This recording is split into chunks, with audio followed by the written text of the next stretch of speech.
at kakalabanin ka niya. Ayun. Pero ang paraan pala dyan para mahikayat mo siya, hayaan mo siyang magpaliwanag.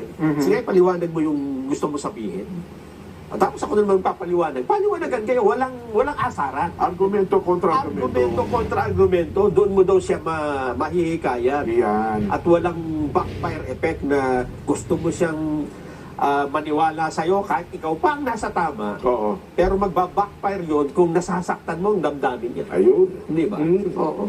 Anyway, mga kaibigan, na-miss natin ito last week. Dapat mga kasama natin ngayon po ay mga kasama natin ang Senador ng Bayan, Santol. Masayang Lunes po ng hapon sa inyo.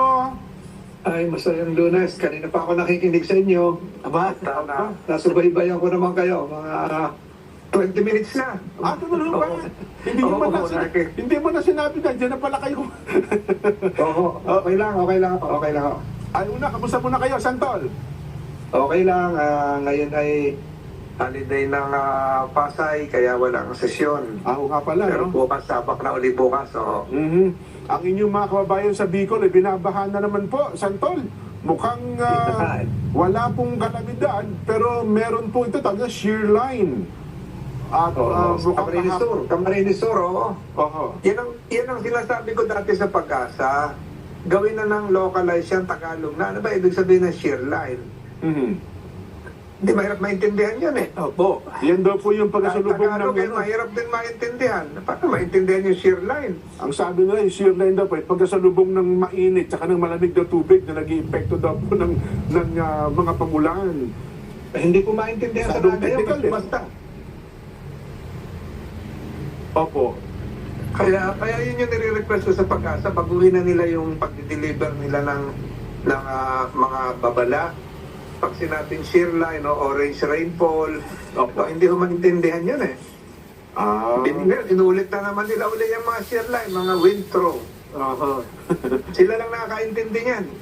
Kaya may mga napipinsala tayo mga ari-arian, minsan may mga buhay pa nawawala dahil sa mga ganyan, hindi maintindihan. Nako. Anyway, Santol, sana ang ating mga, mayroon ng report niyan daso, ano? May mga namatay na ata. Sa last slide kanina, Oo. ipakita natin. Sa Camarines Norte, tsaka Camusur, Santol. 4 Ayun na na, tao.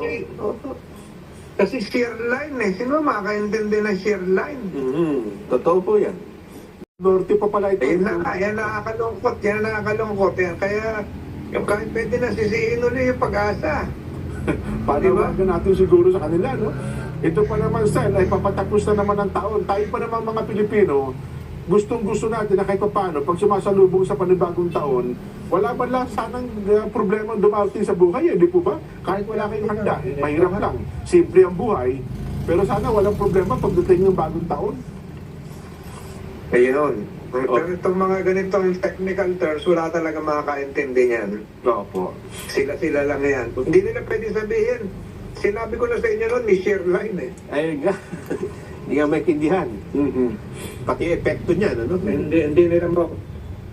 Opo. Ayan, nagatuhod. Ang bagay na hindi pa nangyayari. At saka nung nag-announce ang presidente ng Never Say Never, parang nandun din ako sa lugar na yun. Opo, nasa likod kayo. Kita namin kayo.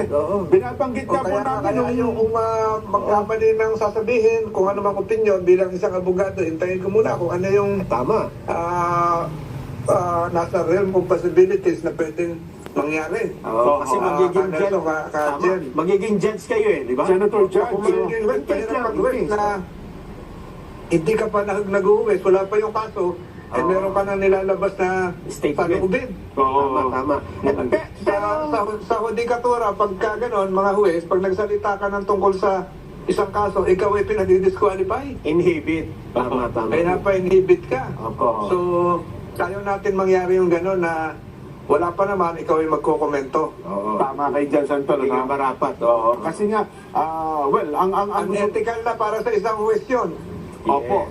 Ang binabanggit nga din dito kasi kapag ka meron ganitong usapin, sa kabuuan talaga mahihinto no? Mahihinto ang gawain ng ating pamahalaan Trabaho ng Senado, yung trabaho ng buong Kongreso. Siyempre po, Senator, diyan kayo po focus Kaya sabi ng Pangulo, baka ma-out of focus tayo, hindi naman yan ang importante sa ngayon eh. Di ba? Di ba, Santol, ano? Nandun na ho ako nung sinabi yon. Yun, opo. Hindi, total na, ano kay Sentol, siguro mas maganda kayo ang, ano bang panahon niyo, ano bang itinatanong sa Pangulo nung Oo. sabihin niya yung never Alam say nyo, never? katatapos lang nasa Lucena kami, katatapos lang namin mamigay ng certificate of condonation at ng titulo sa mga magsasaka. Aha. Eh, nung palabas na, kasi na ambon-ambon na, eh, nakaharang na lahat yung mga media doon sa gitna. Aha. May nakaupo pa doon sa sahig, kaya wala na talaga, matatanong na. Aha. Yun pala naging sitwasyon doon. Oo. Kaya ambush So, yung narinig niyo sagot, yun ay yung sagot. Parang ang ambush interview. Pero ang tinatanong niya doon ay yung parang reaction niya doon sa statement ni Pipinday. Yung hindi po, yung nag-leak na isang mensahe. Yung isa pa, yung wag na ituloy yung ano. Okay. Opo. Tuloy yung impeachment. Opo. Okay.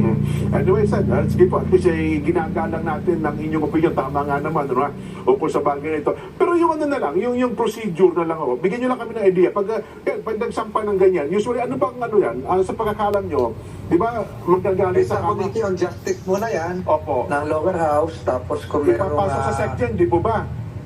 Opo, kung may dahilan, yan sa section, tapos punta sa Committee on Justice, kung may dahilan, ay didesisyon na ng Kamara yan, at maraming beses na nangyari sa atin, dalawa na ata, pagkatapos po, bago kung pagbubutuhan nila, kung isasampa sa Senado, at sila na rin po ang bubuo ng prosecutors, yung lower house, kami naman, kami yung aktong huwes ng impeachment court na katoga at yun din ang magdidesisyon, 2/3 vote.